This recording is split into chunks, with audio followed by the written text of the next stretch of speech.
Thank you.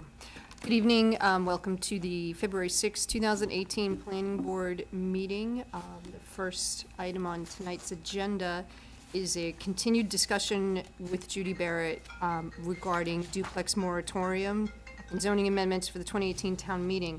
Now, Judy is not here this evening, but she did provide us with some draft bylaws, and the only issue that we have two issues hanging over from last week's meeting. One, Mr. Federico is here to explain to us how we measure height of a building, which I think we agreed last week was going to be 35 feet. And then the only other issue on this is the lot size, and whether there will be an amendment as to minimum lot size requirements. And the town has done some work for us in that regard as well. Okay, so Mr. Federico, thank you for being here this evening. Can you explain to us how we measure height? Certainly. Well, all the board members, I assume, have this. It is a draft, or an excerpt from an email that I sent to Kathy Jubert. What it does is I've given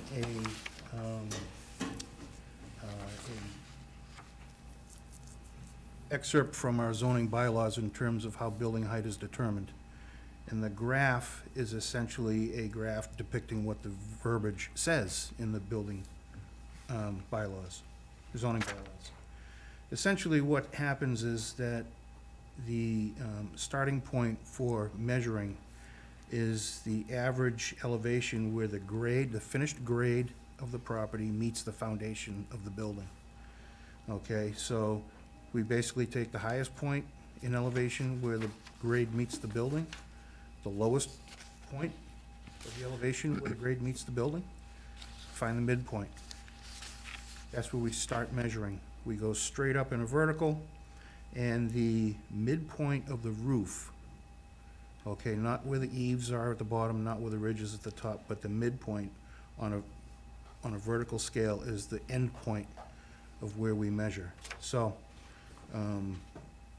it's an average of the ground elevation, it's an average of the roof.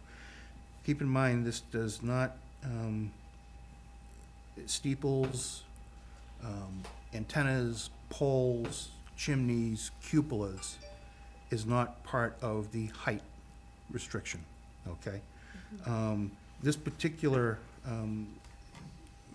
formula, how this measurement is handled, is very typical of a lot of zoning. It is echoed almost 100% accurately through the definitions in the Massachusetts Building Code, which we're now in the 9th edition of. So what we have in the zoning bylaw accurately reflects what is actually enforced through the building trades. Some towns do it a little bit differently, but here in Northborough, it's accurate across the board. Can I ask a question? If this were a walkout basement, would that change the analysis of the average grade? No. It gets into more definitions in terms of stories and stories below grade, stories above grade. The current building for residential is allowed to have not more than 3 stories above grade. For example, if you were to have a walkout basement, you are allowed to have 3 stories on top of it, okay? That's digesting all the definitions in the building code and what we have here. So again, if it's a walkout basement, you take the lowest elevation where the grade meets the building, take the highest elevation where the grade meets the building, and that's where you start measuring. Okay. There was some discussion, I guess, about putting a limit on 2.5 stories. That would create, I think, a big issue such that the building code in Massachusetts allows for 3 stories. If somebody were to build a house and have a walk-up attic with a legitimate set of stairs, that potentially could qualify as a 3rd story, and everybody who wants to build a walk-up attic would have to come to this board for variance. So I think last week we discussed only 35 feet. Right. And not a delineation by stories. Yeah, stories, it can change. There's a minimum ceiling height of 7 feet in modern construction. There's really no limit to how tall you can have your ceilings. If you want a 12-foot ceiling in a house, that's fine. Right. Okay, so limiting stories kind of puts everybody in kind of a quagmire in terms of how do we account for things like that. Right. If somebody wants to have a three-story house, and they can fit within the parameters of the overall height that's listed in the book, that becomes a design issue, and it should be pretty easily remedied. Any questions from this end? Yeah, so when Judy Barrett had spoken to us, and a lot of what was coming up with the concerns of the residents was the height of these duplexes. She had said that in many communities, that they were using, measuring up to the ridge.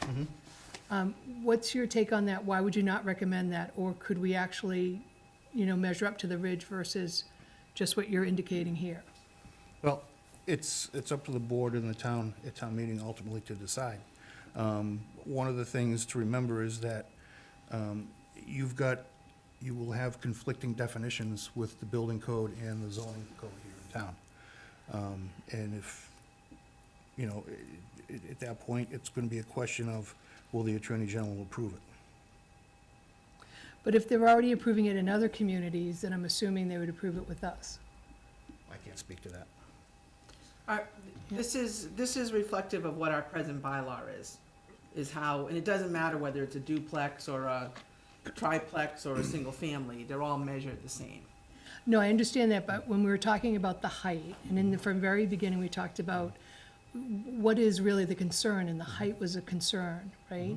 So Judy said, well, let's look at the height, and can we put a restriction on the height?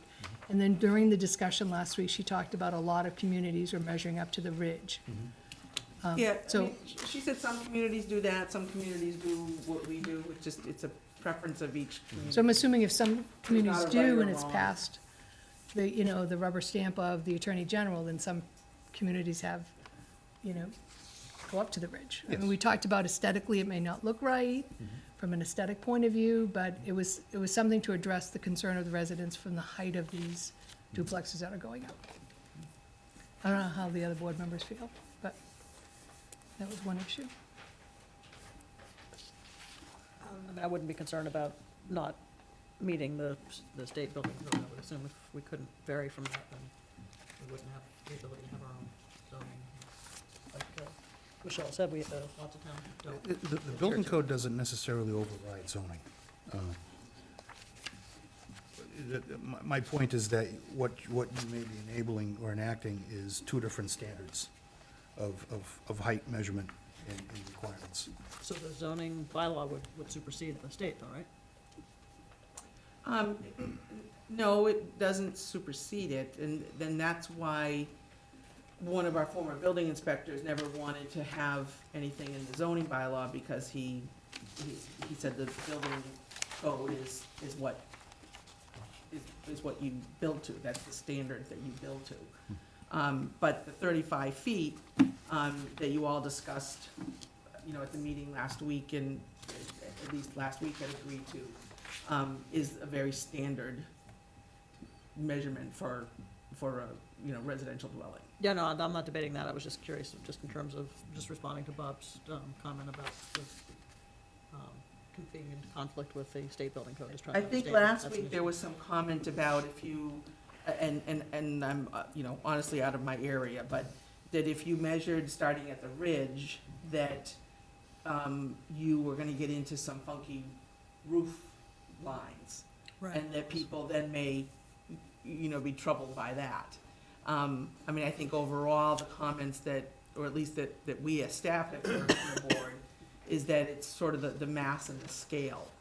Because the height is no different than single families. So.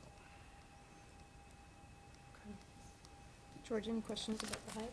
Not yet, Not yet. not yet. Okay. Amy? No, Okay. Yep. Carol? Well, again, I'd like to hear, there's people in the audience, and perhaps some of them are here on duplexes, and I'd like to get some. Well, Feedback. it's, as with last week, it's a public meeting, not a public hearing, so I'm I not agree. inclined, and we did talk about this at great length last week, so I'm not inclined to take up more meeting time doing that.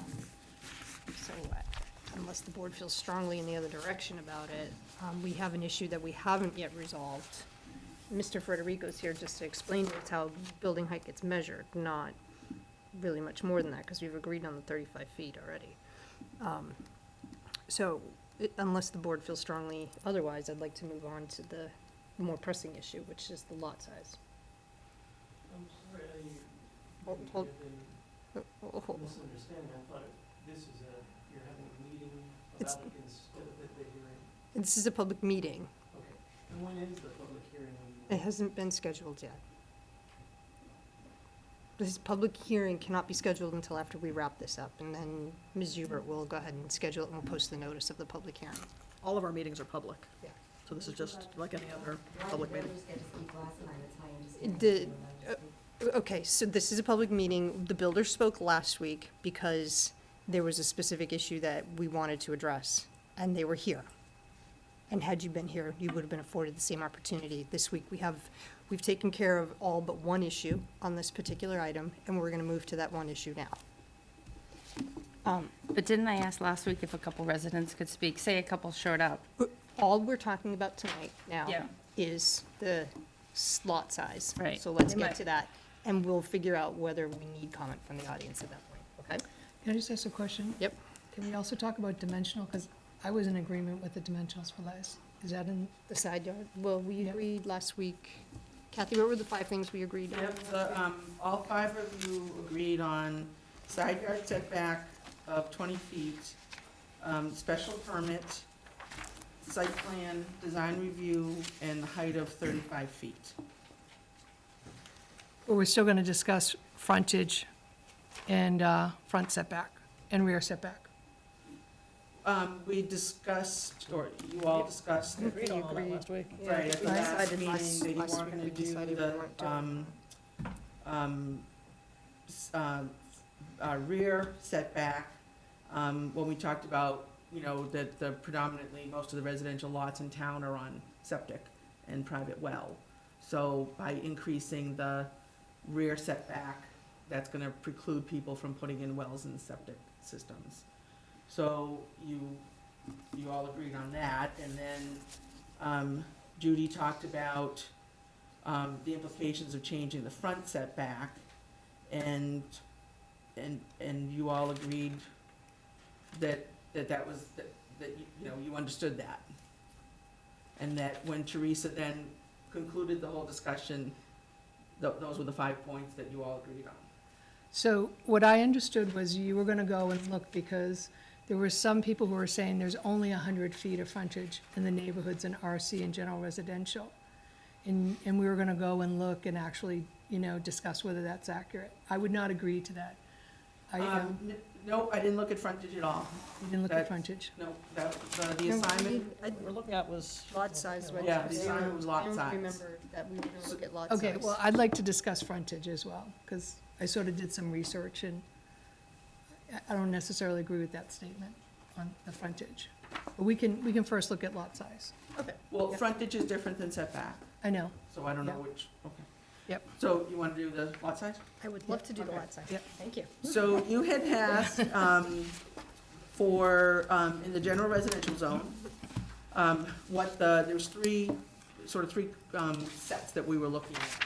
And I just want to preface this all by saying this is not a full build-out analysis. Okay, that would have taken us weeks to do, and this, you know, this was quite the task to get this accomplished by tonight.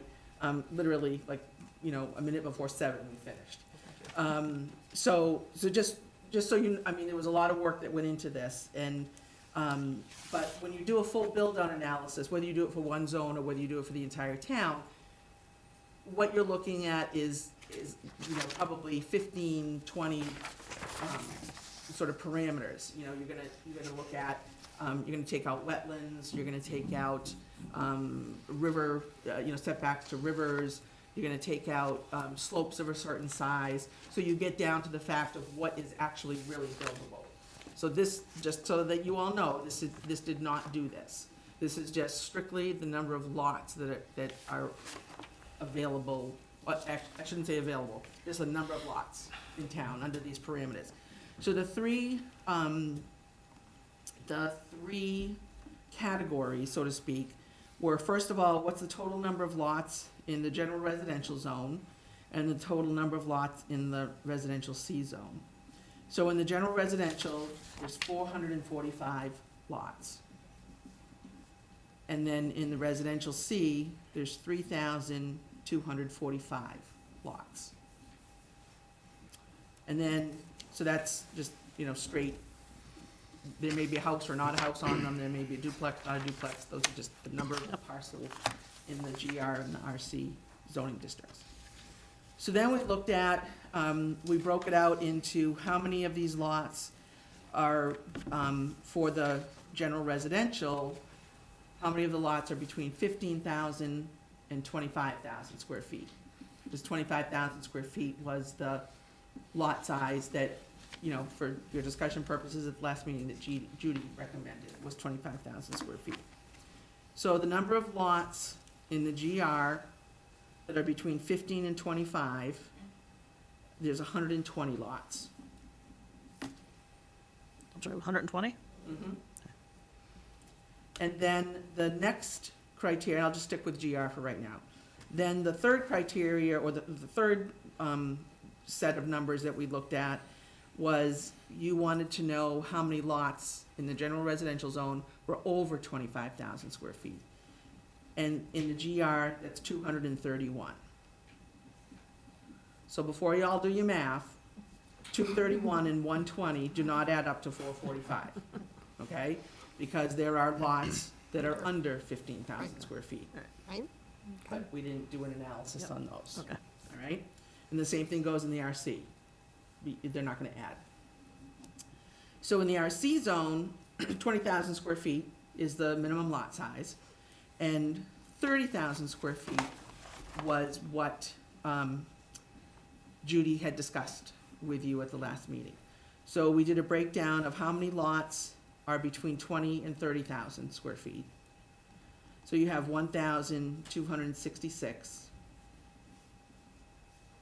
And then we looked at how many lots are over 30,000 square feet.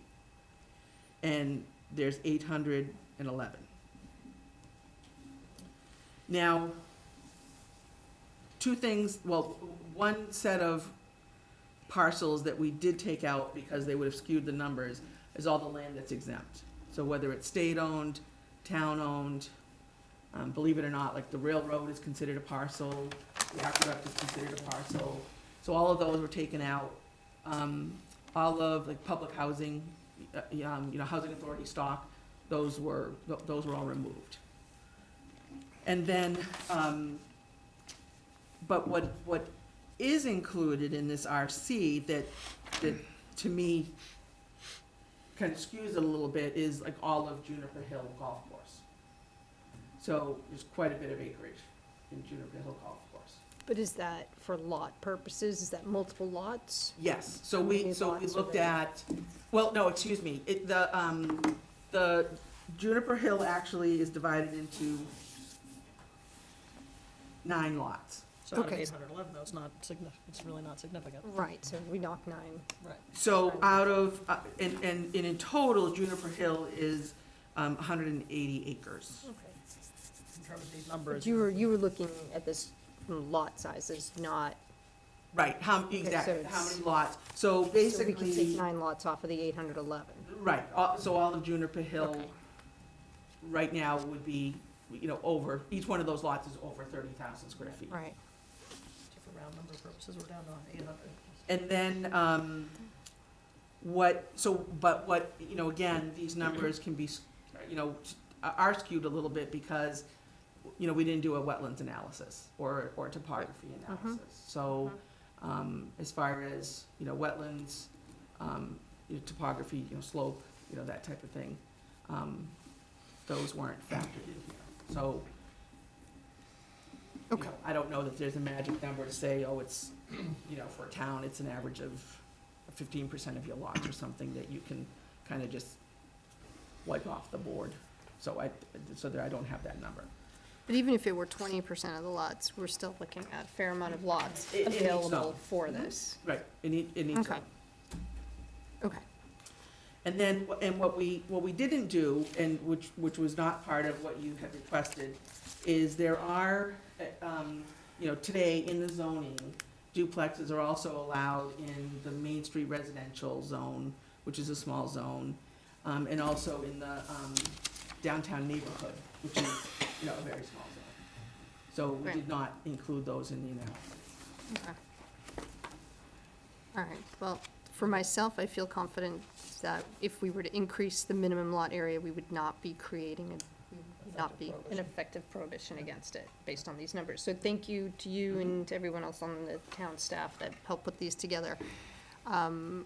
George and Leslie, you have any? No, I agree, that's exactly what I was gonna say, is the numbers are pretty generous, I think. I still feel that we don't need, nor should we, increase the requirements over the 5 things we agreed last week.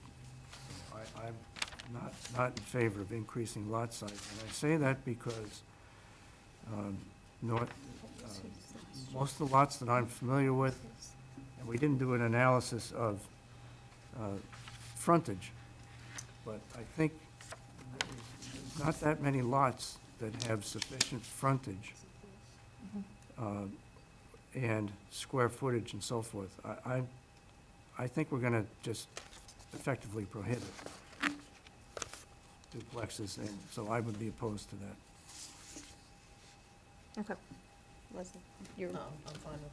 do you increasing have what I think was originally proposed, was bumping RC from 20 to 30,000 and GR from 15 to 25. Do you have any thoughts on that? I don't have a great sense, that's a significant percentage, obviously. Right. I don't, was there a recommendation that I'm not recalling in terms of? Well, I mean, Judy is the one who, you know, suggested last week, the 25 and the 30. So, and then you wanted to, you know, see, you know, through this Right. breakdown of what that would, Right. you know, if you did make the jump, whether that would effectively prohibit duplexes, you know, sort of, you know, by accident. And my only concern of increasing lot size is that the building doesn't end up being incrementally that much bigger, so that you end up with a scale issue. So as long as you're continuing to, we are continuing to limit the size, but also basically provide more green space by increasing the lot size, then I'm comfortable with it. In terms of the percentage, I don't have a good sense, but Right. we'd like to hear what other people have to say. So last year, just by way of reminder, last year, Michelle still has the numbers. Looks like George proposed going from 15 to 17 in general residential, and then 20 to 22 in residence C. And then Kathy suggested instead of 17, going to 22.5 in general residential and 30 in residence C. So, just to give an idea of what we were looking at last year. Amy? I think we should go along with Judy's recommendations from 20 to 30 and 15 to 25, because, you know, we went through the process with Judy, and those are the results she came to. And I also did a small analysis, because we did get a letter from a lot of people on Summer Street that were concerned because their homes are in general residential, and 15,000 is pretty small. And I just did a quick count. There were 23 homes there. And if you kept it with current zoning, 70% of the neighborhood with the lot size and the setbacks could be made into duplexes. Whereas if you go with what Judy recommended, it brings it down to 7 houses, which is around 30% versus 70% of the neighborhood. So I think it's really important to follow what Judy said and bump up the numbers. We're in essence putting 2 houses on 1 lot, so I think it would need more space. Michelle? I agree with what Judy has recommended. 30,000 for RC and 25,000 for general residential. I think we should do downtown neighborhood too, because if you look at it, 10,000 is really small. Like, there are a lot of big lots on Hudson Street when you get down further. And if the lot size is 10,000 square feet, that could be a lot of duplexes. I think, you know, bumping it from 10 to 20 isn't really major. And Judy recommended that too, the same thing with Main Street residential. I think we should follow all of our recommendations. I'd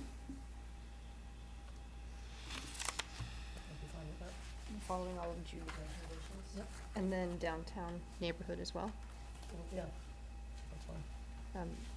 Michelle, downtown neighborhood? Yeah, I'm in favor of her doing 20,000 for downtown neighborhood and 25 for Main Street residential. Okay, and George, you're still opposed to all of it? I am. Okay. All right, I think an increase in the lot size is warranted, given the fact that there's plenty of lots available, at least in the two areas that were examined by the town at our request.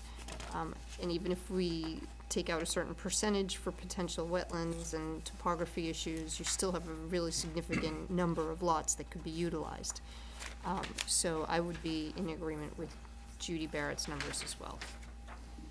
So I think that, just so I understand, just want to make it clear that the board has determined that with respect to resident C will go from 20 to 30,000 square feet, and general residential will go to 15 to 25, Main Street residential 15 to 25, and downtown 10 to 20,000 square feet.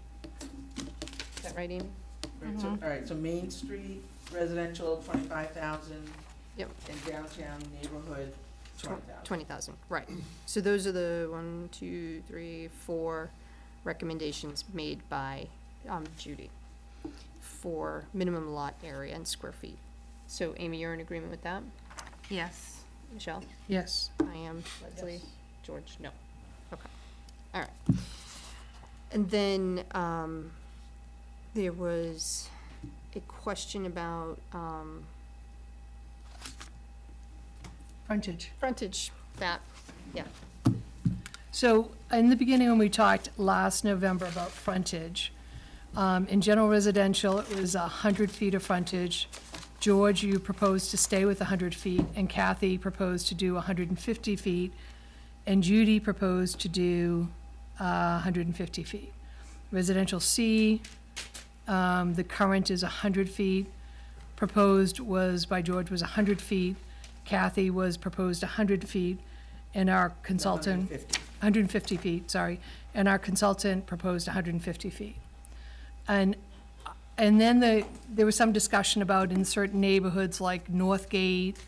I was looking in Northgate, all in that entire neighborhood, from Chesterfield to Thoreau, to Davis, to Greenwood, to Lanthorn, to Hamilton, to Adams, Alcott.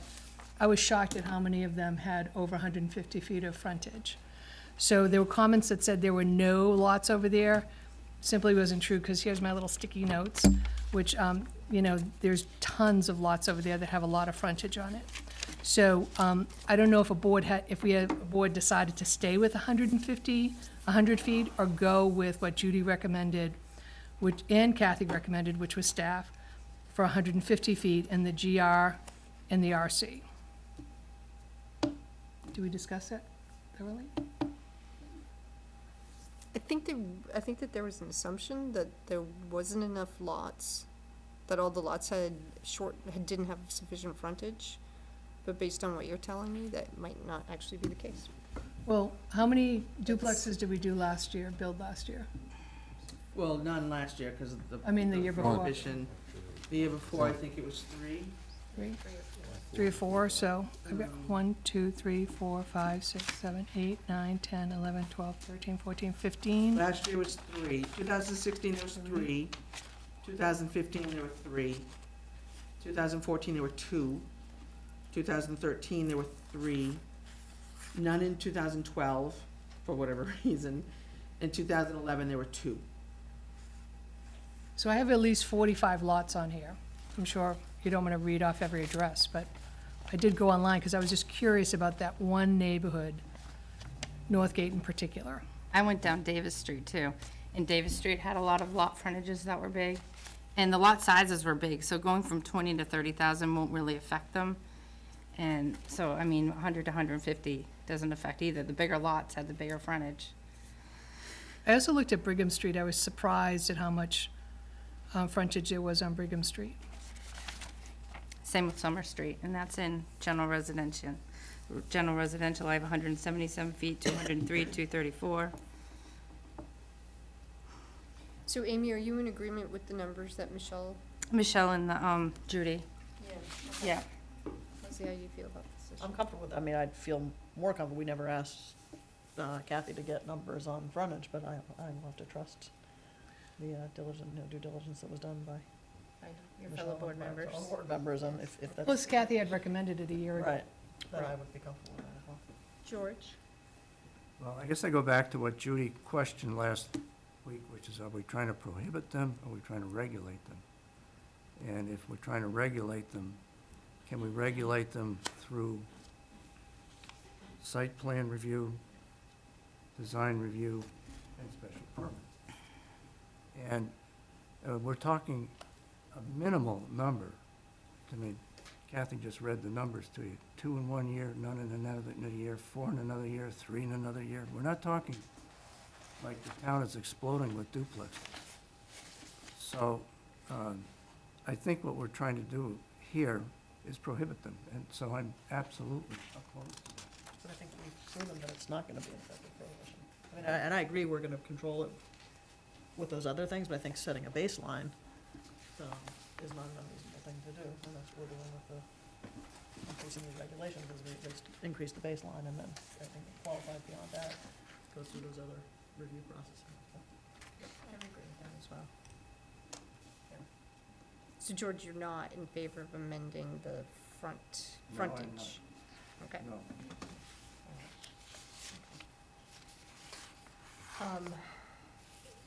Amy, did I already ask you if you agree with Michelle's, the numbers? Yeah, I do, I agree. So I think we have 4 board members who would support that amendment and 1 that would not. All right, so I just want to, I mean, I know this is being recorded. I'll but- have Michelle read them out Okay, to you what they that's are, fine. the frontage amendments. You're looking at Judy's numbers, right, Michelle? Yeah, I'm looking at Judy's, which are, we've got so many. Oh, I got it right here, sorry. 150, 150, 100, 100. Yeah, Yes. so RC will go up to 150, GR will go up to 150, Main Street Residential. Stay- Will stay the same, and downtown neighborhood will go from 50 to 100. And, not, I don't mean to jump ahead here, Teresa, but I'm assuming you want the minimum lot width to be the same too. The minimum lot width, our definition is that it's the frontage. Okay. Yeah.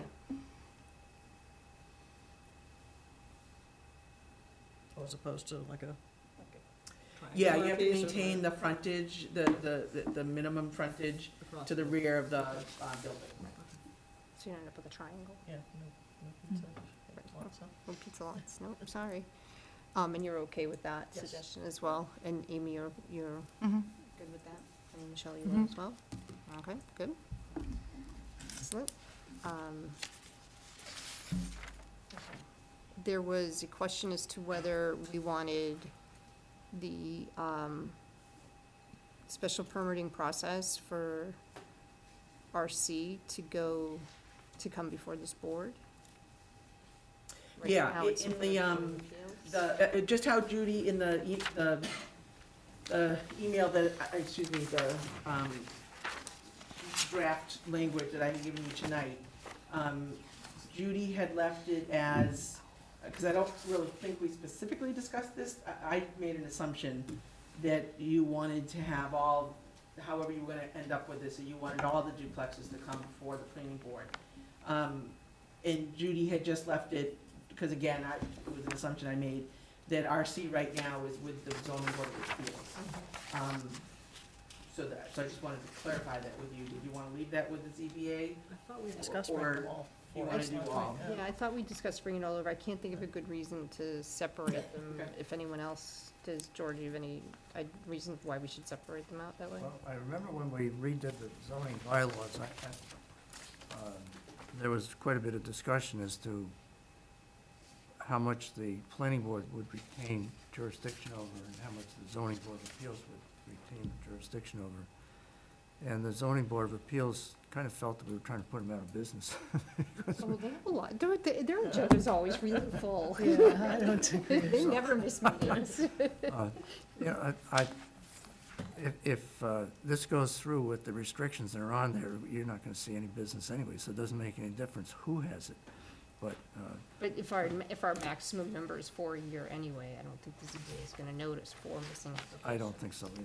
So if it comes to the planning board, that's okay with me. Okay, all right, cool. And So you're all in favor of that? you got down on this end, you guys are okay with that, right? Yes. Okay, yeah, we are all in favor of that. Was Good. there something else? Yeah, I had a question. Kathy, on this dimensional table that's attached to it, we do include RA and RB, but are we saying that we're not going to include two families in RA and RB? I mean, that's how it is today, you know, in the zoning, that, two families aren't allowed in residential A and residential B. Okay. Did we want to consider to open that up now? Do you want to open it at the same numbers as residential C? I think Judy recommended opening them at 50,000 for a minimum lot in RA and RB with 200 with frontage. If it's never been an issue that we don't allow them, I see no reason to allow them. Yeah, she, on her sheet from last week, she doesn't have any recommendations about, for RA and RB.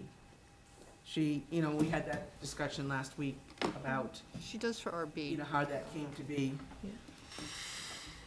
I think the discussion was, she asked, why has there never been any built in RA and RB? And the developers explained that the land is more expensive in RA and RB than it is in RC and GR. And so, because that was her question, why was it never, why has not anyone ever gone to build out there? Well, what, the full discussion is that prior to 2009, special duplexes were allowed in RA and RB. And then I did the history of how many duplexes there are in all of RA and RB, and I believe there's 2. And so then when the zoning subcommittee recommended that, that duplexes be removed from RA and RB, you know, everyone was in agreement with that, and there has, since 2009, there hasn't been one variance request for anyone that's wanted a duplex in either one of those zones. So maybe we leave it that way for now, and if the master plan committee determines that there's a need for this type of housing in those areas, we can certainly revisit that. Right, I think that was where the discussion led last week as well, to discuss it further in the master plan. Yeah, just because when you look at those areas of town, they don't seem to have, there is some on, was Whitney Street included in there? Yeah, that would be, So there might be some areas where Part they of Park could Street is be, already- yeah, yeah. yeah, so there might be some areas where they could potentially be appropriate, but, maybe that's a bigger picture question. Okay, You all right with that? yeah, I'm fine with that. Okay. And so that takes care of zones, location. And just to reiterate on the side setbacks, because that was discussed last week. Hmm? We didn't get George's opinion on that. Oh, I'm sorry, hold on a second. George, you have any thoughts on RA and RB? I don't see the demand to put duplexes there, so Okay. I think we keep it there. Thanks. Yeah, sorry about that. I'm sorry, Kathy, go ahead. No, that's okay. I just wanted to reiterate that last week, all of the board members, agreed to change the side setback to 20. And you still with that? I had second thoughts on that. After going home, I did this drawing, and most of the lots were about 100 or 150 feet, but I just took an average, say you have a 100-foot lot, and split it down the middle, because they're putting 2 houses on now, one on each half. You're in essence zoning one house with 50 feet of frontage, one house with 50 feet of frontage, but you're losing 30 feet of setbacks, because now you have 2 houses, you've lost 15 feet on each side. And sometimes what we're seeing with the duplexes is a lot of parking out front, like where they're paving the whole front yard. Whereas if you added the 15 feet that you're losing on each side, now you have 30 feet on each side. You could have the driveways go up the side and parking, which would leave some landscaping and some character in the front yard. Because if you end up with, how much do we have set back on the front? 30 feet, but it's all filled with driveways, because now you've got 2 houses there. It would be nice to maybe put the driveways on the side and leave some front yard for people. Like, the houses are gonna be really big if we're only bumping it up by 5 feet. So now you've only got, what, 20 feet on each side? What are we doing, 20 feet? Where 30 feet would give you enough room if they wanted to do the driveways on the side. So it would leave more, like the duplexes you see now, they do all the parking, the driveways right out on the front. Can the driveway go through a setback area? Can it go through it? Yes. You can go Um, right up to the line, right? So if you're talking about a 30-foot setback, On each side. so you're talking that the, in the average size, the width of a duplex is 64 feet, we heard last week. So you're looking at 124 feet at a minimum. Which if we're increasing the frontage, You're increasing the frontage to 150. then so it could be, it could work. So it could help with the size of the whole overall house if you are, to give some room on the side, so you don't have these big monsters going up to the, We have two engineers sitting here, and no disrespect, Amy, but I have no idea about turning radius, right? and if you can put a driveway on each side, and if it can get into, if they design them with garages under, or, I have no idea. But even, like, I can't advise you in any way On Whitney Street, because the frontage was so small, originally when they were doing the duplexes up there, the turning radius was gonna be really hard there because you had only so many feet between the garage and Whitney Street. Like, at least having a bigger setback on the sides would give you more room if you needed a bigger turning radius. I would just think you'd want an engineering analysis of that. I think that that's Actually something that did can talk be accomplished through the various processes that we're now making applicants go through. Between site plan, design review, and the permitting process. I think all of those issues are gonna be addressed one way or the other. I don't know that it's entirely appropriate for the planning board to regulate where you have to put your driveway. Oh, I wasn't, I was just giving more side setbacks.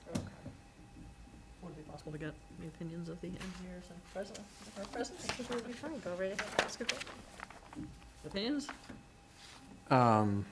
Yeah, my opinion would be that if it's at all possible when having a duplex, that you have one driveway instead of two, because it decreases the number of curb cuts out onto the street. Specifically, in a case like Whitney Street, we encourage the developer to use one driveway and then split it off on the lot. So, for safety reasons on a road that's busy like Whitney Street. As far as the setbacks, the turning radius for a car is about 30 feet, so the inside radius going on the shorter side would have to be at least 20 feet to make that turn. So typically, you'd have a 20-foot wide parking space off to the side so that people could back out and then turn around. And that should be about 20 feet from the garage. The size of the setback proposed in general of 30 feet on either side, do you have an opinion on that? On 30 feet on the other side as opposed to 20? Yes. If the frontage is 150 feet, it would still be tight if they're putting the parking out onto the side and then coming back in the middle. Because you'd have 64 feet and then another 30 feet. But if you can park in the side yard setback, you should be able to make it work. Either with 20, with 20 at 150 feet of frontage, it should work. Nothing to do with side setbacks, but I talked to the police chief, and his, always his preference, having to do with public safety, is the less curb cuts, the better. So, just as we in-house now encourage people, when we see multiple lots, we encourage a common driveway as opposed to multiple curb cuts. So that's just his, again, I didn't talk about setbacks with him, but just as far as how how these buildings or structures are being designed. Being a visual person, could you just draw a little diagram of what you're talking about then? If you had a duplex with one curb cut Are you talking about splitting it when, one curb cut and then fanning out from there, or one shared driveway that goes around the back? I'm having a hard time visualizing. We did that, the one. Well, they that- basically have the garages in the front now. I mean, that's, Yeah. So you have one driveway, then you spread it out like a T so that people can pull out of their the garage back into the T or the offset, Okay. and then pull out forward, facing forward, especially, again, in a place like Whitney The Street. curb which cut is centered on the lot, and then. Or, Yeah. yeah, between the houses, between the duplexes, Right. anyway, whether it's the center of the lot or not. Leslie, a good example would be the new duplex that's across from the high school on Route 20. That they put there, the 4 duplexes, it's one curb cut, Okay. came in, Right. went down. Could I ask a question? Could we actually make that a requirement, and then if for some reason they needed 2 curb cuts, they could ask for a waiver going through the site plan approval, and then, you know, like, for example, if it was a corner lot, and they could say, we'd like them on the corner, you know? well, you have a common driveway regulation today, that would complicate that. Oh, Because that's by special permit, where if it's for 2 or more lots, you know, there's standards that you have to meet for if it's 2 lots or two units or then over 2. So there's two different standards. So could you require in the zoning that a duplex had to have a shared driveway?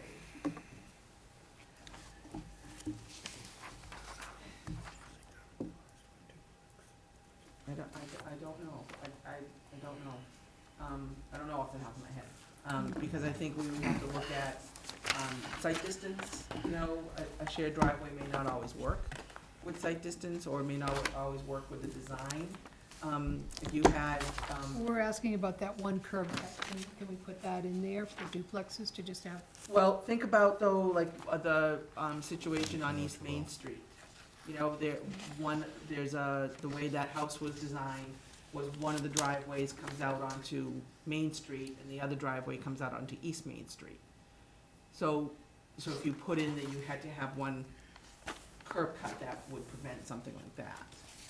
Yeah, that's what I was saying, similar to, they could ask for a waiver on that. Or through the one site curb plan. cut per street. I mean, that's a situation where it was one curb cut per street.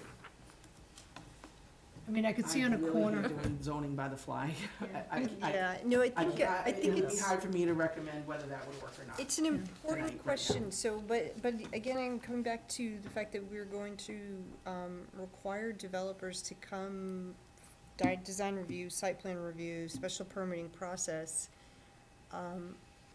We can always test drive it for a year and see if we're able to control that.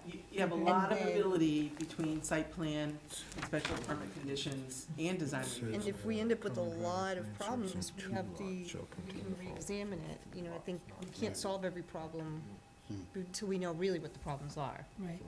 You know, we can anticipate, but, even still, I think developers not necessarily gonna put in 2 driveways if they don't have to, only because that's a lot more money that you're spending on that material, the aggregate. So I would imagine they would try to minimize that.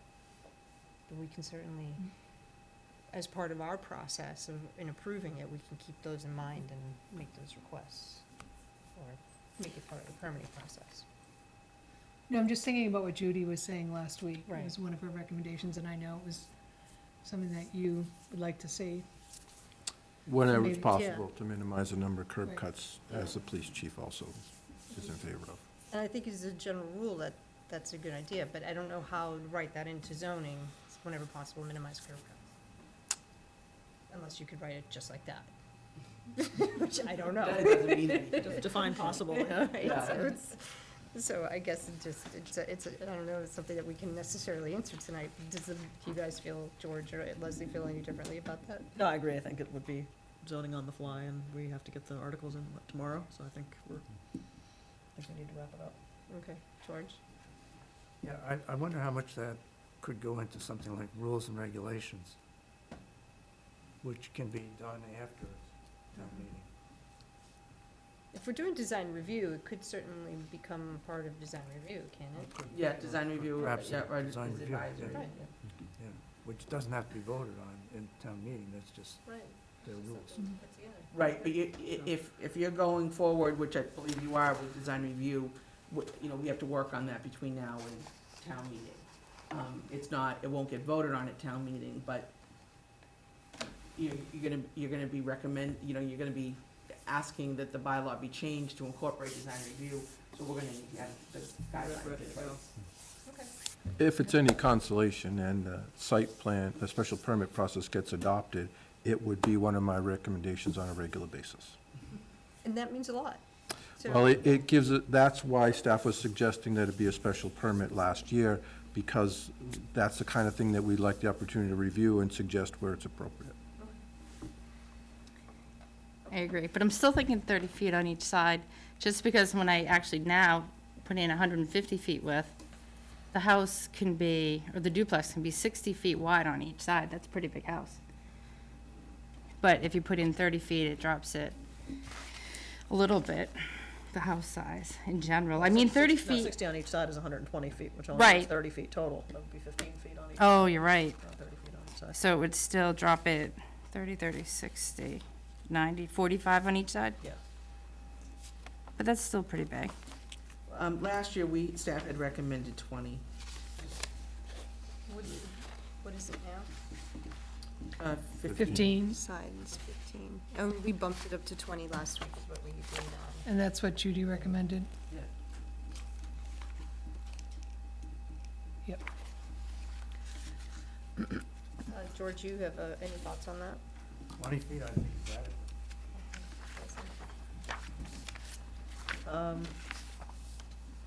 I don't have a feeling at this point. Come back to me. Okay. Amy, I know you want to go to 30. Yeah. Michelle, how do you feel about? I'm okay with 20. You're okay with I mean, I think that's what staff and what Judy recommended, and we really haven't had time to look at it thoroughly. Right, and I myself am okay with 20 as well. It's an increase from where it was, so good with that. You're still on the fence? Sure. No, that's fine. You're I good? I fell off. You're good with 20. So I think, So 4 of you in favor of increasing it Keep to it. 20. keeping it, yeah, going up to 20. Okay. Anything else on duplexes on George or Nancy? No, I would like to give the audience an opportunity to, Okay. Let me see if there's anything else on okay, this side. I'm sorry. Okay. There's two sides here. Besides to every story. I just have a quick question. Are we gonna follow Judy's recommendation too with the maximum lot coverage and the minimum open space? We decided last week that we were going to do that. You weren't? Right. So what was the I question? think missed that, that. right, did we decide last week we were going to do that, the minimum lot coverage in the open space? So- Judy just changed them by 5%. And I don't know, I think we should still stick with what she said for maximum lot coverage and minimum open space. We have, presently in the zoning, you don't have, a minimum open space. So that would be, you know, you, again, I can't do zoning on the fly. Oh. But that would, you know, you would wanna look at,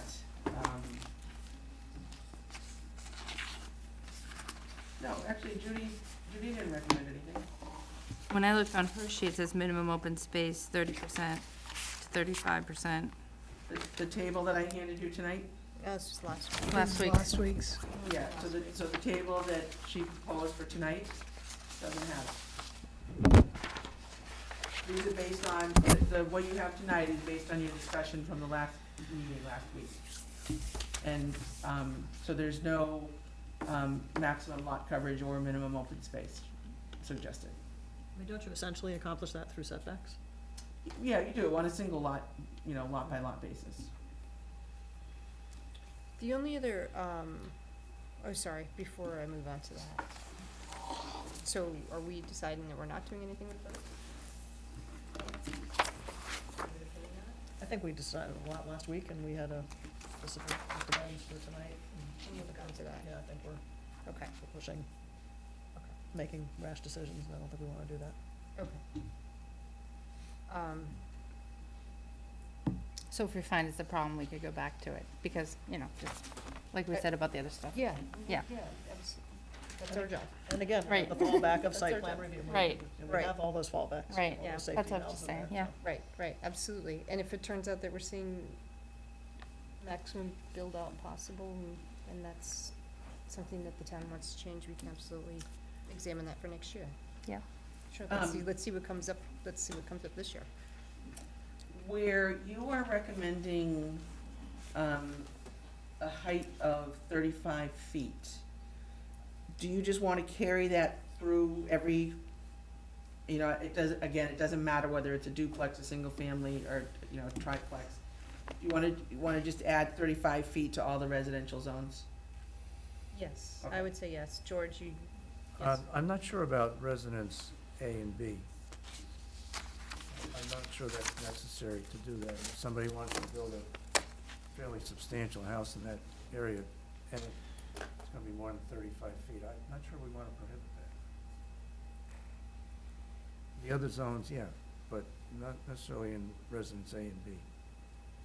Residents A and B both have pretty significant lot sizes, right? Or is it Yeah, 40 residential A 40 is and 2 80 acres, now? basically 2 acres, 80,000 square feet, Yeah. and residential B is a 40,000 square foot lot size.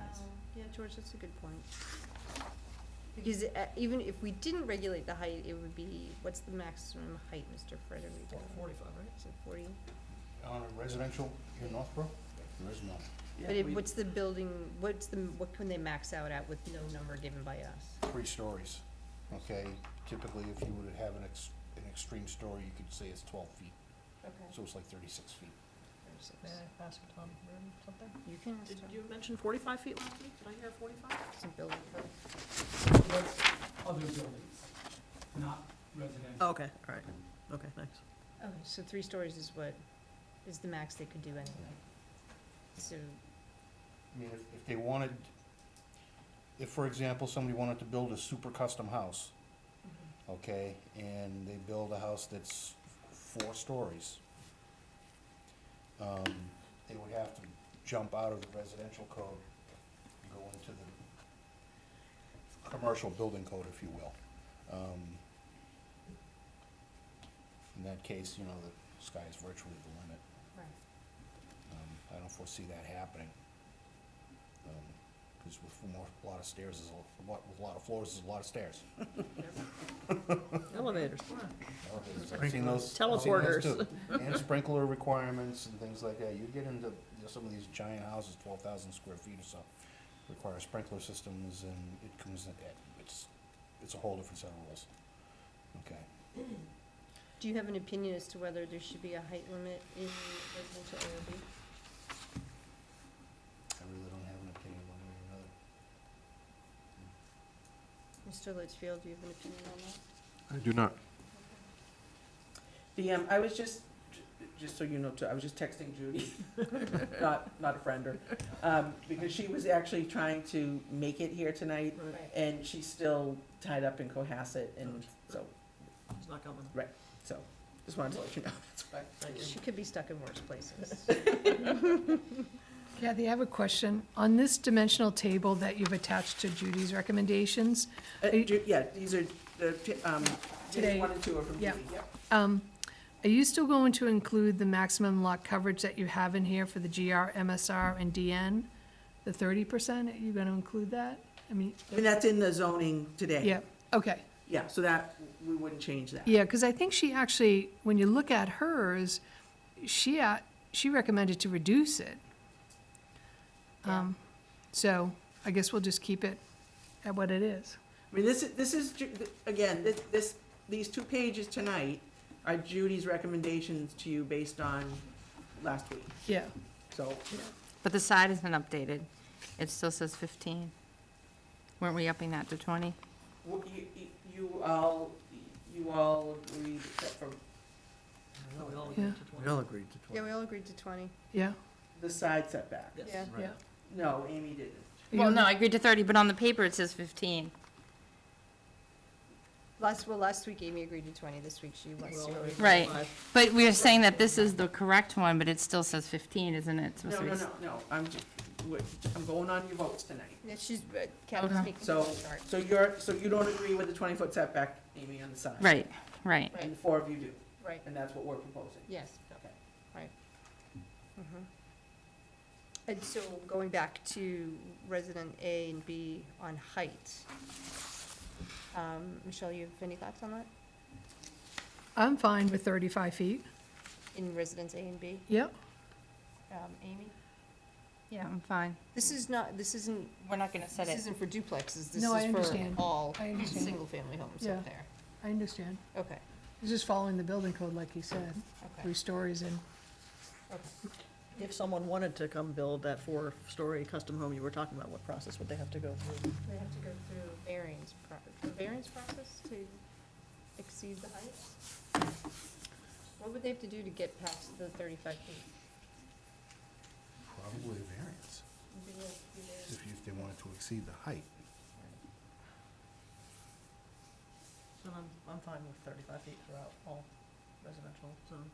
You know, but then again, if we've got design review and everything else going on, you know, for duplexes, you know, ordinarily when an applicant submits elevations, we want to know the building height anyway. And if there was an issue at that point, we can kind of warn them in the design review process, probably the first meeting, that you're going to have an issue with height.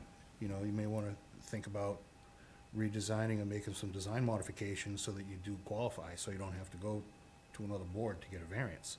Right, well, it would only be,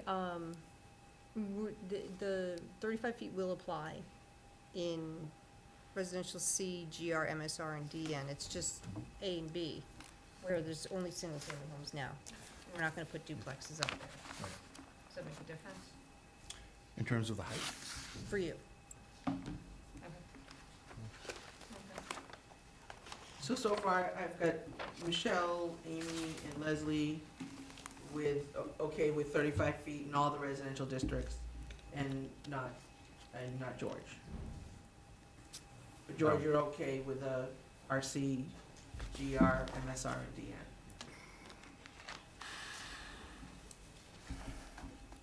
Is that average grade to average roof height 35 feet?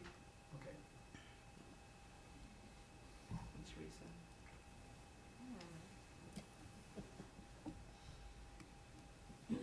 I think I may be, I think I may be agreeing with George on this because the lot sizes are so much larger, minimum lot sizes are so much larger. And the setbacks are larger as well, so. Okay, so I have 3 in favor, 2 opposed. I don't know that I'm necessarily opposed, I just don't know that I think it's necessary. Well, 3 in favor, so we'll put it forward. All right, and anything else from the board on duplexes before I hear from?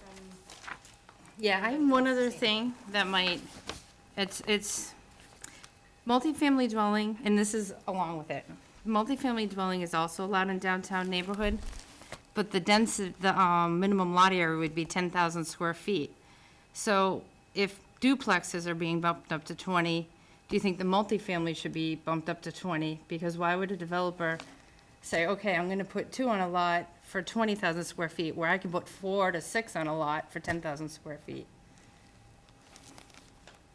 So if you look in the density table, under downtown neighborhood, DN, the minimum lot area is 10,000. Now, wouldn't that be 10,000 if you put multifamily on it?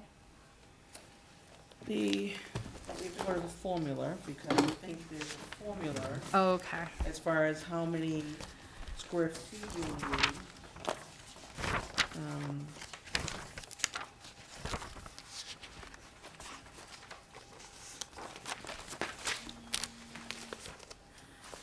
Let's see, in the downtown neighborhood, you need 10,000 square feet for the first 2 units, and then 4,500 square feet for every unit over 2. So you have to have a larger, you know, you have to have a larger lot size in order to do multifamily. Because two doesn't mean multifamily. Right, so you would need 10,000 for the first two plus 45, so you'd need 14,000? That's if you're gonna do three, 14,500 Right. to do three, Right. 19,000 to do four. Right, so you could do three for 14,500, or you can do Right. two for 20,000. Or you could do 2 for 10. Well, no, it's gonna be two for 20 now, because we're changing it. Multifamily. Oh, because it'll, is- yeah. So I wonder if just for the multifamily, it should also change that the first two needs 20, just like the duplexes. Oh, so you just want this multifamily thing to reflect what we've just done? Right, I think that On- makes sense. Yeah, that because does now make you can do 3 for 14 or 2 for 20. Yeah, I think that makes sense. sense. Yeah, that does make sense. Okay, I'm good with that. Loophole. That's why we keep Amy on the board. Not one a loophole. Well, not really, because, I mean, a townhouse is very different than a duplex, Yeah. size-wise.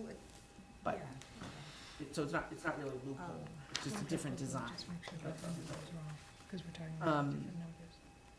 But, so tell me again what it is that you want to do in that, Well, where you just read the definition, where it said the first two have to be 10,000, and each after has to be 45, maybe it should say the first two have to be 20,000, and each after have to be 45.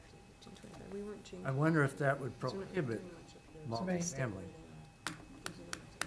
And then the question is, are you trying to regulate or are you trying to prohibit? No, I don't think it will. There's some really big, like downtown neighborhood is where Peppers is, and there's some big lots back there that can be used. Like, they're probably bigger than in the GR, the lots along Hudson Street.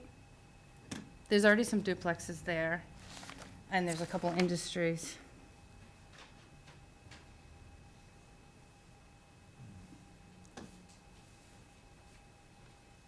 And some of those houses there are big lots, and they're not really small lots on that street. I was just trying to get it to match, because it doesn't make sense. Why would you do 2 for 20 or 3 for 14? Well, you'd be doing three, probably smaller units, much smaller units than. But there's no regulation on what size a townhouse is versus a duplex. We could do 4 for 19. yeah, I mean, just kind of historically, when you look at the townhouses, they're, you know, they're smaller than duplexes, but. But you never know. There's nothing saying it has to No, be. you never know. Because historically, a lot of duplexes used to be up and down too, like in the older towns. Yeah, I mean, things do change. Right. Just duplex sizes alone, they've That's why townhouse sizes could change too. exploded. So right at the end of Hudson Street? Is that where it is? Downtown neighborhood, it's just off of, it's a very small district. Yeah, if you have your, Kind of goes down to the middle of Hudson Street. it's, what we looked at, what the real purpose of downtown neighborhood was to do, smaller houses on smaller lot sizes. So we have a cottage definition, and that's what we, you know, Right. foresaw, or would have loved to have foreseen, that people would do that kind of development. And Tony Abu has, on Hudson Street, where there's 4 smaller the 4 solid boxes. So it goes past, where am I right? It goes past the river. There's not that many lots in downtown. It goes up to like that Denia Farms The, area? no, it doesn't go that far. It's just past, it's like 2 lots past River Street. No, longer, Um, So it includes, I mean, if you just look at, you know, it's got 1, 2, 3, 4, there's probably about 8 lots in it. There's where Peppers is, then, you know, after Wallace Pond, there's, probably 2 or 3 houses. Then there's a vacant lot that, goes up on the side and then kind of tops off up on where Spruce Hill is, off of Rice. So that's the end of it on the north side of Hudson. And then, like I said, it just goes past on River Street, like maybe 2 or 3 lots down, so it's a small area. And you have, you know, the old Maytech building, a lot where Stop and Shop was originally looking at. So that could house a lot, Um, if you broke it up. Actually, I take that back, it's not the Stop and Shop lot, that's fronts on Main Street. No, I think it does, because I went through them all once. I'm opening up my GIS map. Kathy, is the development on the end of Hudson Street near Main Street included in that? Isn't there a development, right? On Hudson Street? The duplex right near the old senior center, that's downtown business. Okay. Oh, and it doesn't quite make it into Main Yeah, Street? right, Okay. yep.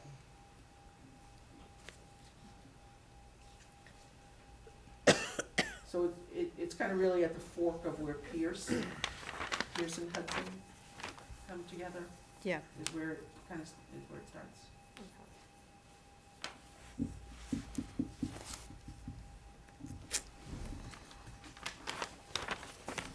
I don't know if I have an opinion on this quite yet. Leslie, do you? I really don't. George? Well, for 8 lots or whatever, most of which are already developed, I don't think you're gonna see an awful lot of multifamily dwellings going in there. And if the intent behind the bylaw was to encourage modest-sized homes, then if you bump it up, you're gonna discourage that. So I'd leave it.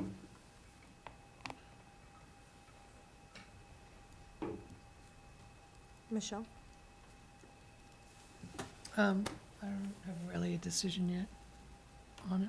I'm sort of on the fence, you're on the fence, Leslie's on the fence. And Amy thinks that we should address I it. see George's point, so Yeah. unless I Yeah. hear something. we'll change Maybe we that. should just It's take other it way, up I'm next sure. year. I think we can wait and see what happens this year, utilize the powers that we're giving through the process, and then if this actually becomes something that needs regulating further, we can do it then. You good with that, Michelle? And again, you got the master plan, so anything that It's good year to start the master Yeah. plan, I guess, right? George, you good with putting it off and seeing what happens this year? I am. Okay, you want to, Leslie? And Amy, you want to do something on the, so, looks like 4 of us are opting to not do anything with that right now. Okay, now with that, Amy, you have anything else for the duplexes? Nope, that's it. Are you at the end of your list? Huh? You're at the end of your, I am. end of your list, okay. So if Oh, you- actually, I had one other thing. But no, it's just for town meeting. It's something I talked about with Judy. Okay, And it has to do with zoning and definitions while we're going into all the housing. Last year, we talked about, it had to do with multifamily and number 2, townhouses, single-family dwelling attached. where are you? I'm on page 728, where you get to the clarification of the uses. I'm in an older book, so hopefully it's on the same page. Perfect. Okay, Okay, well, on number 2, it's single-family dwelling attached, which is supposed to mean a townhouse. And number 5 is multifamily dwelling, which is usually garden apartments where they have a common hallway, common door, shared stairwell. And when I showed these to Judy, she agreed they shouldn't be able to be used interchangeably, because last year there was a case where those 2 definitions were used interchangeably, which could be confusing for us and the developers. So she felt on 5, where it says, like the 3rd sentence, where it says may, should have been shall. So if you read multifamily dwelling, living independently of each other, which shall have a common right in the halls and stairways. When we were talking about definitions. Because number 2 is single-family dwelling attached townhouses, which are different than garden apartments. Yep, sure. If I may. Yep, Number 4 talks about a 2-family dwelling. right, Multifamily talks about a 3-family dwelling. right. There's your It- differentiation right there, Right. isn't it? Well, we were talking about 2 and 5. What's the example that you have, Amy? The where you example I think- had was King Street. Where you think they were interchanged? Yes, King Street, he wanted to do townhouses, Yeah? and townhouses weren't allowed up on King Street, so then he went and used multifamily dwelling on the application. And, That's okay, they were. well, in that's a what lot we of, did. They were multifamily, they were yeah, but they were townhouses. Like multifamily, when I talked to Judy, said usually means like high-rise apartments, garden apartments, where you have one entranceway and then you have a lot of different apartments and they share the hallway and they share the front door. When I talked to her, she said, you shouldn't be able to use two definitions interchangeably. But our multifamily dwelling unit definition requires separate dwelling units. There's separate dwelling units, so if you think of like Avalon, You don't have to have a common entrance in. Yeah, you can have, In a multifamily. but would that be a townhouse? Like, is there an example of a multifamily without a common entrance that isn't a townhouse? A townhouse is typically defined as a unit, Right. whether it's attached or not. Yep. Attached, okay? Yeah. That is separate and distinct from your neighbor, okay? From the bottom of the basement floor all the way to the underside of the shingles. Okay, so it's this, and it has exposure on the front and the back, and potentially on the side if it's an end unit, okay? So the freestanding houses that got smacked together, basically, okay. Right, that's the classic definition of a townhouse, where it's this and not this. What about multifamily? Multifamily, again, according to our definitions, okay, is a building design for 3 or more families, each occupying a separate dwelling unit, okay, so it's separate, all right? Here we go. Which may have a common right in halls and stairways, which may, not must, okay? With the number of families not exceeding the number of dwelling units provided, okay? So, So it could be used interchangeably then. it could be, but it depends upon how many he's gonna install. Right, because you then have the formulas as to how many square feet that you Right. need.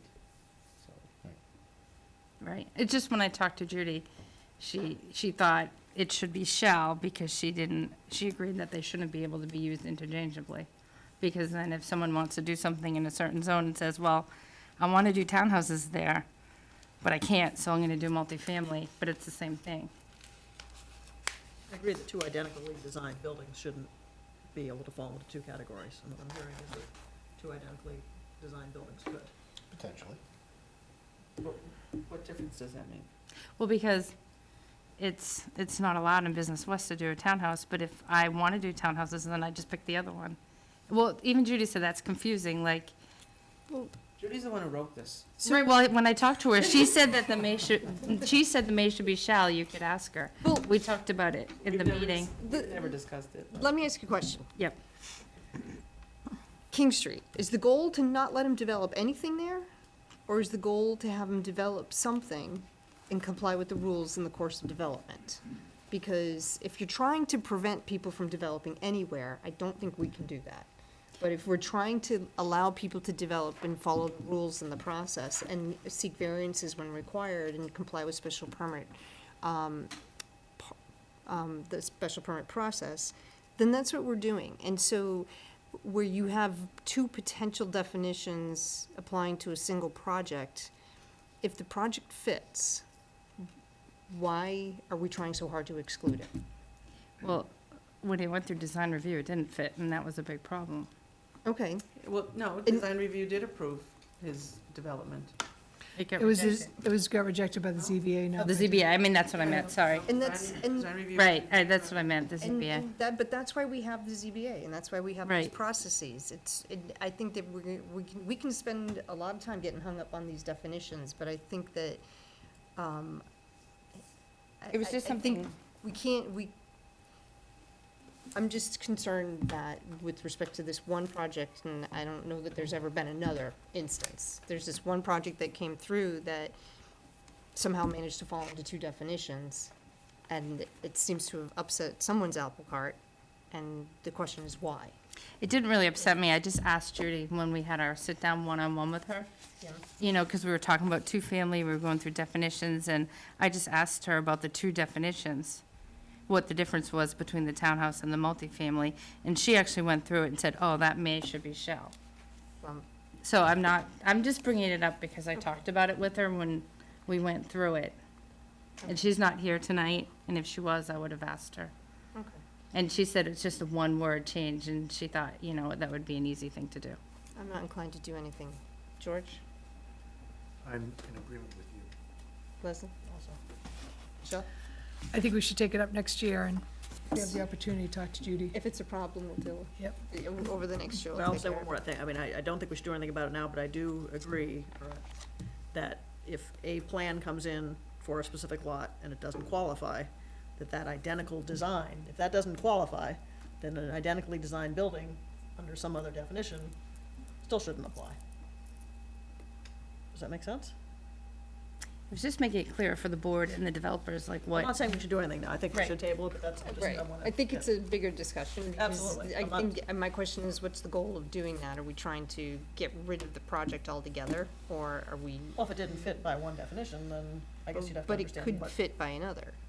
Or we could end up with, something entirely different that we want even less.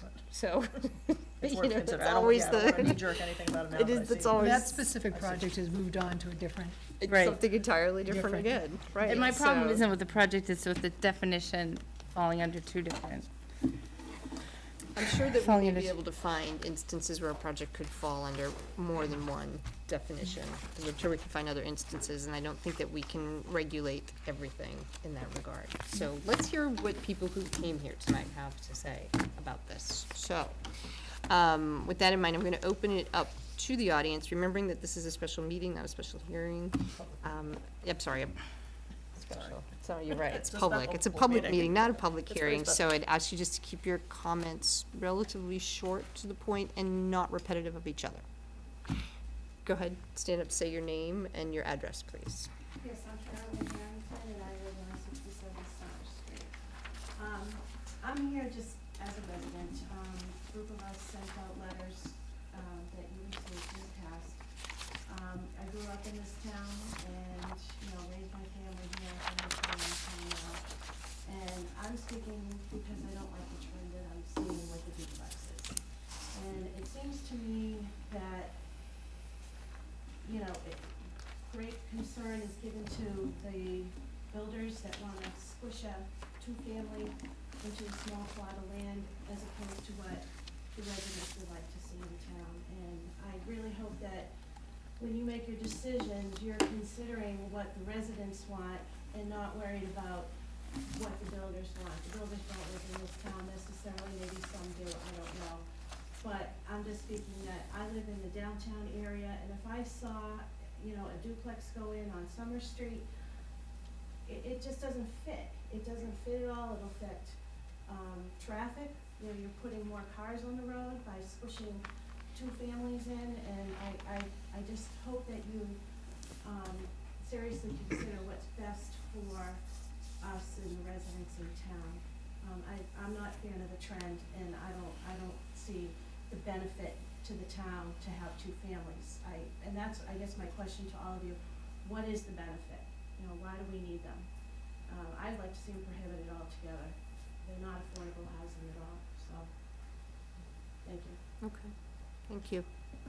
Sir? I'm John Garten, I live at 39 Pleasant Street, before that was at 50 Sunset. And I moved to this area about 8.5 years ago with my wife. We chose Northborough, we rented a year in Southborough, we chose Northborough. She works as an architect in Boston, I work as a college professor in Worcester and public school system, of course, excellent, two daughters. And although I'm in a multifamily now, going through divorce, I'm not here to argue in favor of expanding the multifamilies or expanding the duplexes, because I don't see the need, either in terms of economics or diversity in the school system. To me, it starts to get very diverse. But instead, I wanted to mention that as someone who's lived, I've lived in many different cities as well as small towns in this country, a couple abroad.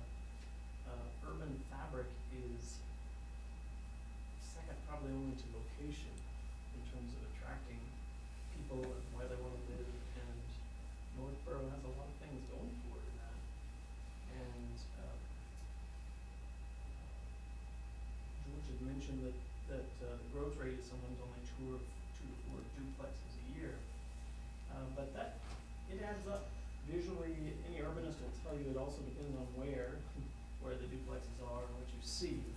But economically, I don't know that it ever switches back from multifamily or from duplex to a house or any of that. And so I teach in Worcester, a city that has had a lot of urban decisions that haven't worked for it, things of that sort. And so I applaud the task you have in terms of citizens is a very conservative one. It's slow and don't plan on attending another public meeting anytime soon because this is hard work. But I applaud actually because I think the urban fabric is very crucial to this town. I see the duplexes even in small number. Really. Anyone else? Sure, well, I don't want to, Carolyn Gormino for Park Street. I share a lot of Carolyn Harrington's views about the duplexes. And my concern is, I've been in this town 20 years now, moved to the downtown area on Park Street, for Summer Street. The aesthetics of that downtown area are great. So I kind of have a question, like, who decides who allows the duplexes and what the town's gonna look like? Is that the people who are gonna be on the people who are doing the master plan review? Like, who decides how this town is gonna look? Because I know we had a master plan originally, many years ago.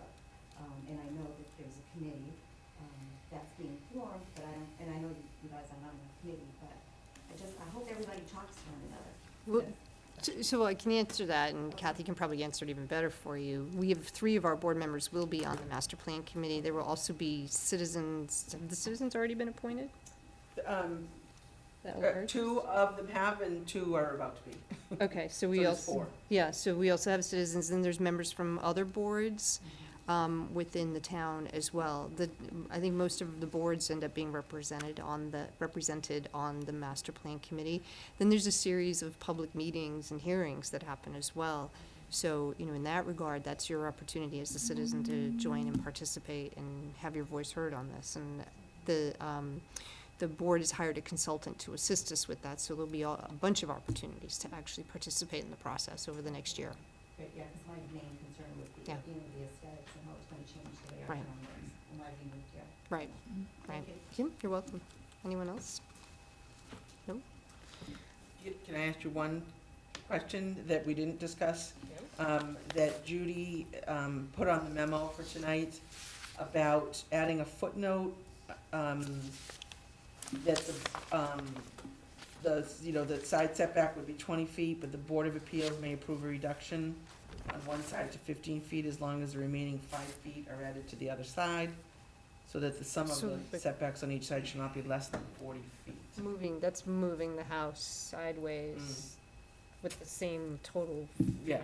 I don't have a problem with that. George, you have a problem with that? No, I don't have, the topography might be such that that's the only practical way to do it. Right. Yeah. I think so. You're okay No, with that? Unless I'm living next door. Unless you're living next door. Unless I'm allowed. And it wants to come up like Yeah. 10 feet off your line? Okay. You can also do that as a waiver, as opposed to, if you wrote it into the bylaw that you may waive that, as opposed to sending them to the Board of Appeals.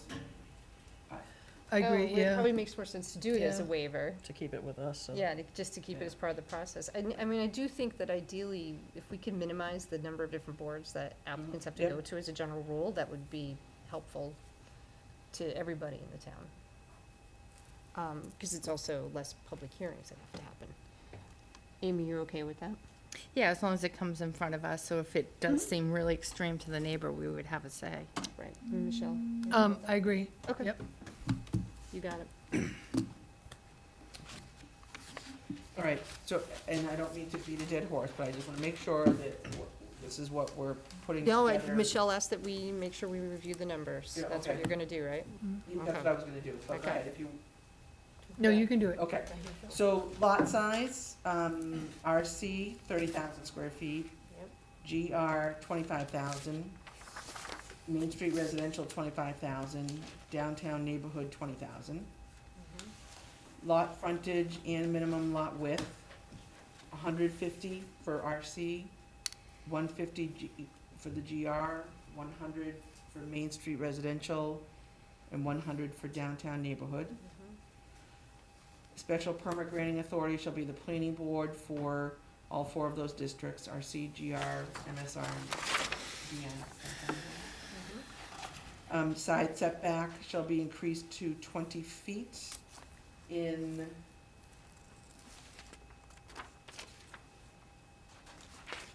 let me just make sure that, if we're doing that in all the zones, or, I think we were doing it in 4. let me check what's on here. Okay, so 20 feet in the RC, GR, Main Street residential and downtown neighborhood. Okay, May I, point of clarification, that's for duplexes, yes, not, yeah, not. yes, single just for, yeah, just for 2 families. And then, the last one is, no, actually 2, height limit of 35 feet in all of the residential districts. And then the footnote about the waiver for a reduction on the inside to 50. For the side yard Yes. setback. Okay? As long as the total remained at 40. Not less than 40. That's what, Michelle, that's what you have? Mm-hmm. All right, Amy, you're good with that? All right, on this end, you're good with that? Oh, yeah. George, I know you're not entirely good with that, but to the extent you are I good agree with with it. what she wrote. Okay. Read. That's okay. Okay, anything else we need to do on duplexes? No. Anything else? Make one final comment. Yes, Mr. So, Tom Reardon, 7 Sunset Drive. I understand the concern about the scale of some of these projects. I think it's a problem of poor design, and I think George's suggestion that we handle it through review, site plan, design review committee, and special permit. Because by using lot size and adjusting setbacks and areas, it's a very narrow lens. We're only looking at one dimension. And we're not possibly taking into consideration all the other things that are restricting land use, ledge, groundwater, adjacency to lakes and rivers and so forth, contours. So we may open ourselves up to all these unintended consequences. It's not a major problem, but it's a very prominent problem. And 2 to 3 duplexes a year is not a dramatic change. But I think by what I consider an overreaction, too many restrictions will totally suppress things. And I would urge you to let the judgment be exerted on these boards to control the unsightliness of some of these duplexes and not do these widespread dimensional restrictions that we really haven't looked at the finer grain that we see throughout our neighborhoods. And I will certainly say that at the town meeting. As I recall last week, though, you were in favor of you actually talked us out of the front and rear setbacks. But as I recall, you were in favor of the side setbacks. Yes, but Okay. now you're doubling or either 50 to 100% increase in lot size. You're not gonna see the comparable scale change going from a single family to a duplex. It seems out of proportion. Because you can build a house that's 3,000 square feet, and you can build a duplex that's 3,000 square feet. It's not an inherently oversized building type. But there have been duplexes that have been like Yes, 5,000 and 6,000 square That's why you feet. need the review, not these dimensional restrictions that I think suppress things without our really understanding it until it gets out into the, you know, the town and starts working its consequences.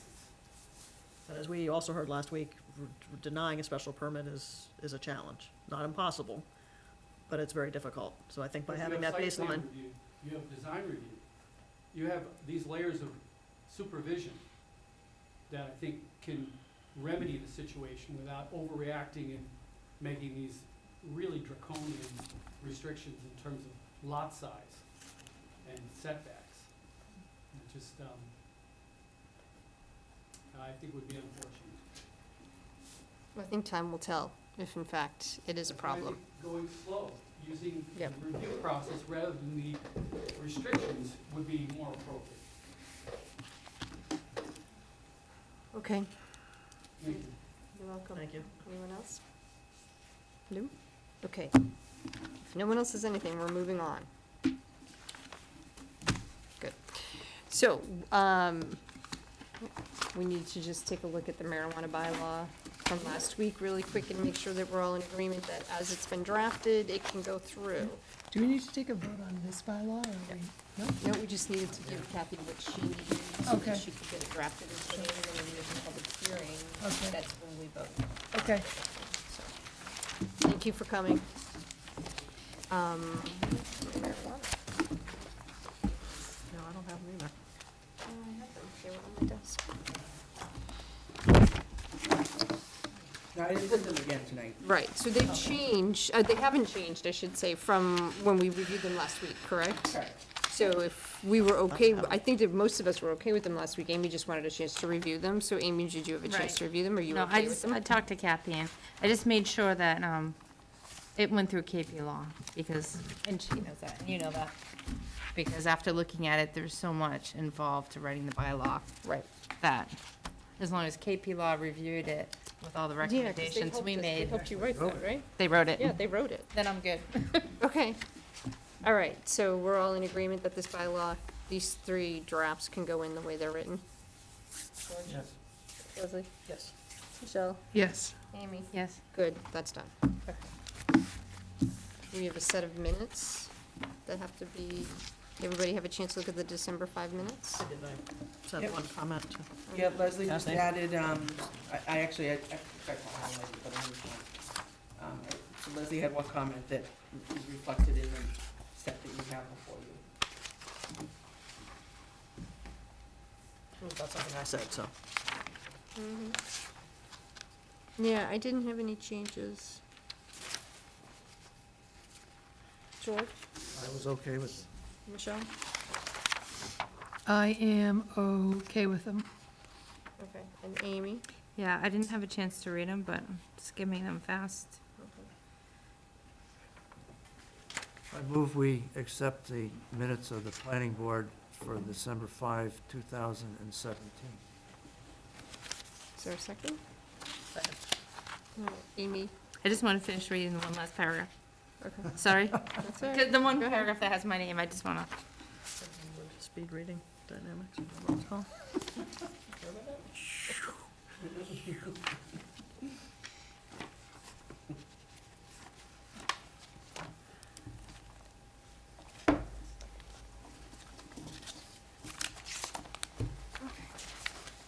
Yeah, I'm good. Good. All in favor? Aye. Anything else for the board? I just wanted to, it's not set in stone yet, but we're tentatively looking at the, first master plan committee, meeting probably being held on the 28th of February.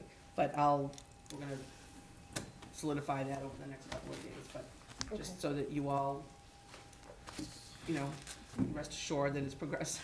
Okay, when is our I next just can't meeting? believe the contract work that was involved, and, Oh, I know. and they can't start until the contract is signed, and it's tomorrow, I believe it's gonna be signed. So that's why I'm just saying this is tentative, you know, I was just working with the principal consultant, he's gonna go back, talk to his team. Thank you So, for coming. know, if it's not then, you know, it'll probably be the first week of March, but. Right. Those So- are all public meetings, right? Yes, yep. And, you know, we wanted to stay away from February vacation, so that's where we, you know, bumped it to the end of the month. Okay. But I'll keep you posted on that, but just so you tentatively, that's a tentative date right now. When do we meet again? You meet again on, March 6th, and that's when your public hearing, for the zoning will start, and also the public hearing for, you have a site plan and a special permit for 172 Barefoot Road. And the public hearing for marijuana will be joint with, No, we're not, We're not doing a joint meeting? we couldn't make the dates work. I know it's hard. Not all of you were gonna be available on March 12th, which was the selectmen's Okay, date. okay. So we're gonna go forward. Thank you guys for Planning coming. board's gonna go forward. with, you know, holding the zoning public hearing, starting on March Okay. sixth. And then typically what you do is we just keep that open, because you also have a meeting scheduled for March 20th. And then, you know, you keep it open, again, historically, for at least a couple meetings. And then, you know, and then vote on it, close the hearing, vote on it. And then, you know, town meeting is the month after. So, I'm sorry, we're meeting the 6th and. I have right now the 6th and the 20th. I mean, on the 6th, you can decide about the 20th. I don't have, I'm sorry, I'm just looking at my calendar. March 20th, I will be in Haiti. Is March 20th school vacation week? No. It's February. Oh, sorry, I'm thinking college. Yeah. But I won't be here on March 20th either, I'll be out that whole week. yeah. okay, so then we can look at, if March 20th doesn't work, then we would just go, The 27th works if we're. well, done. the 27th, we have ZBA. How about the 13th? The three of us. I'm concerned about getting these public hearings in before town meeting. Yeah. And I don't really want to do it the night of town meeting again. Yeah, you can do it, Can we do the 13th? the That works for me. 13th works for me. Works for me. Yep. That could We be have- groundwater, Yeah, we have groundwater. depending on what's on the docket. Although we could do the 6 o'clock thing, if we have to. I can do any If we night of have the week, to. but not Wednesday. Did you say we have a February 20th meeting, planning board? No. No, it's not going to happen.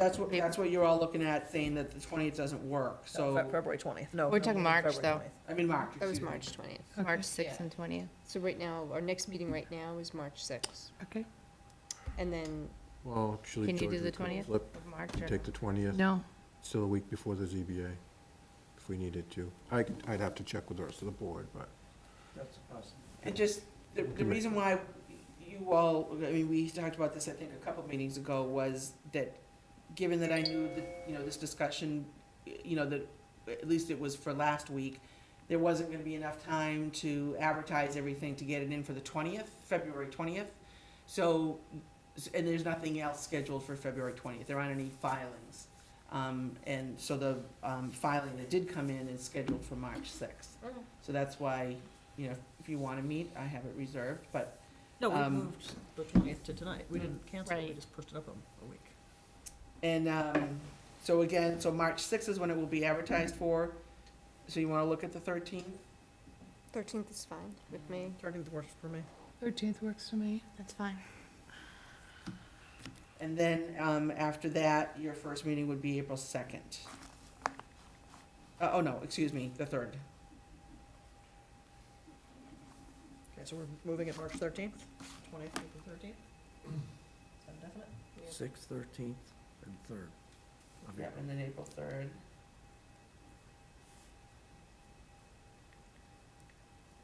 I mean, that's your standard, you know, April 3rd and, the 3rd and the 17th, and then town meeting starts on the 23rd. Any feeling that it might go to 2 nights, or you think it'll be 1 night? I honestly don't know what other, right now, I haven't, I just know what we've got in CPC. John just puts everybody into a trance and they say yes. It's 'cause you guys vetted it, everything's so clear. When does the warrant come out, Kathy? Is it sometime in March with all of them? Yeah, I don't know what the date is. Again, internally, that's the date that I remember, you know, which was, it was yesterday, so I mean, it's basically this week. John knows that, you know, you're discussing this and that, I think March 12th is when the board votes to close the warrant. so it closes on the And 12th. then on the, 2 weeks later is when they hold their public hearings for the public street acceptances, so that's after the warrant's closed, I believe. So like I said, I don't know what else is, we don't have any roads for acceptance. Oh, we do. Sterling Court. Oh, Sterling Court, that's right.